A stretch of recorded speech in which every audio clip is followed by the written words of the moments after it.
저는 오늘 묵비권에 관하여 이야기하고 싶습니다. 조금 어렵게 표현한다면 진술 거부권이 될 것입니다. 수사 절차, 형사재판 절차를 경험해 보신 분들이 많지 않겠지만 경찰서에 들어가면 수사관님이, 검찰청에 들어가면 검사님이, 형사재판 법정에 들어가면 판사님이 끊임없이 진술 거부권을 행사할 수 있다고 이야기를 들려줍니다.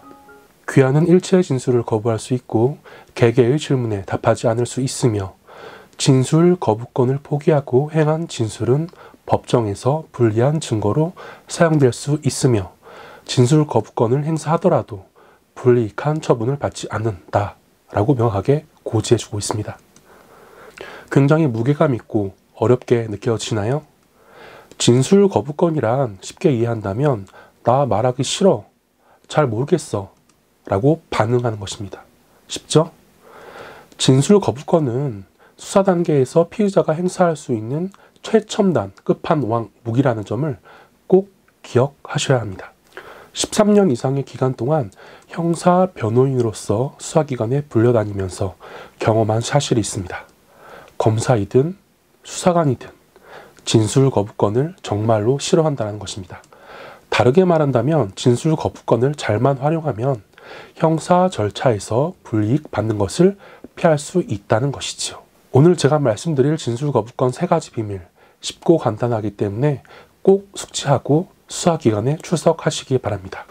첫째, 진술 거부권을 사용하면 불리하고 가중처벌 받을 수 있다는 말은 거짓말입니다. 경찰서에서 형사사건으로 호출을 받고 피의자 신문을 받기 위해서 경찰서 사무실로 들어가는 순간 경직되고 어수선한 경찰서 내부 분위기에 감정적으로 주눅이 듭니다. 또한 대부분이 경찰서에 출입한 경험이 없기 때문에 어떻게 말해야 하는지, 무엇을 말해야 하는지, 아니 말하는 것이 맞는지 생각의 갈피를 잡지 못한 채 담당 수사관과 마주하게 됩니다. 그리고 진술을 안 하면 나에게 불이익할까 두려워서 술술 묻는 대로 답하게 됩니다. 하지만 진술 거부권은 대한민국 헌법이 모든 국민들은 수사기관 또는 법원에 출석하여 진술 거부권을 행사하라고 규정하고 있으며 진술 거부권을 행사한다고 하더라도 불이익을 받지 않는다고 수사기관 및 법원에서 친절하게 설명하고 있습니다. 따라서 진술 거부권은 적정한 시기에 유리한 방법으로 적극적으로 사용해야 하는 권리임을 명확히 인식해야 합니다. 불이익 절대로 없습니다. 진술 거부권을 적절하게 행사하면 도움이 된다는 사실을 명확하게 인지할 필요가 있습니다. 진술 거부권을 행사하였다는 이유로 가중처벌을 규정한 현행법은 없습니다. 둘째, 진술 거부권은 선택적으로 사용이 가능합니다. 형사님들이 묻는 질문에 또는 검사님이 묻는 질문에 또는 판사님이 묻는 질문에 답변 자체를 전면적으로 거부하는 것, 진술 거부권 행사가 맞습니다. 하지만 유의해야 할 점은 진술 거부권 행사가 불이익한 처분을 유발하지는 않지만 내 사건을 유리하게 처리할 수 있는 유효한 방법인지 신중한 고민이 필요하다는 것입니다. 경우에 따라서 나에게 불리한 진술은 유보해두고 유리한 진술은 수사기관 또는 법원에 적극적으로 피력해야 할 상황이 있습니다. 이 경우에는 진술 거부권을 전면적으로 행사하는 것이 아니라 내가 유리할 수 있는 질문에 대해서만은 적극적으로 답변을 하는 것이 사건 진행에 유리할 수 있습니다. 이것이 바로 선별적 진술 거부권 행사입니다. 선택적 또는 선별적 진술 거부권은 당연히 행사가 가능하며 형사 변호인들이 자주 사용하고 있는 신문 대응 방법이니 꼭 참고하시기 바랍니다. 셋째, 답변 안 하는 것만이 진술 거부권 행사는 아니라는 점입니다.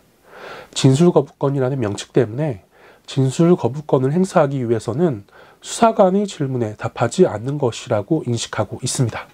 이와 같은 생각은 반은 맞고 반은 틀립니다. 즉, 답을 하지 않는 것도 진술 거부권 행사가 맞긴 맞는데 다만 진술 거부권은 이런 방식으로도 행사될 수 있다는 점 기억하실 필요가 있습니다. 그 상황이 명확하게 떠오르지 않습니다. 잘 모르겠습니다. 기억이 나지 않습니다.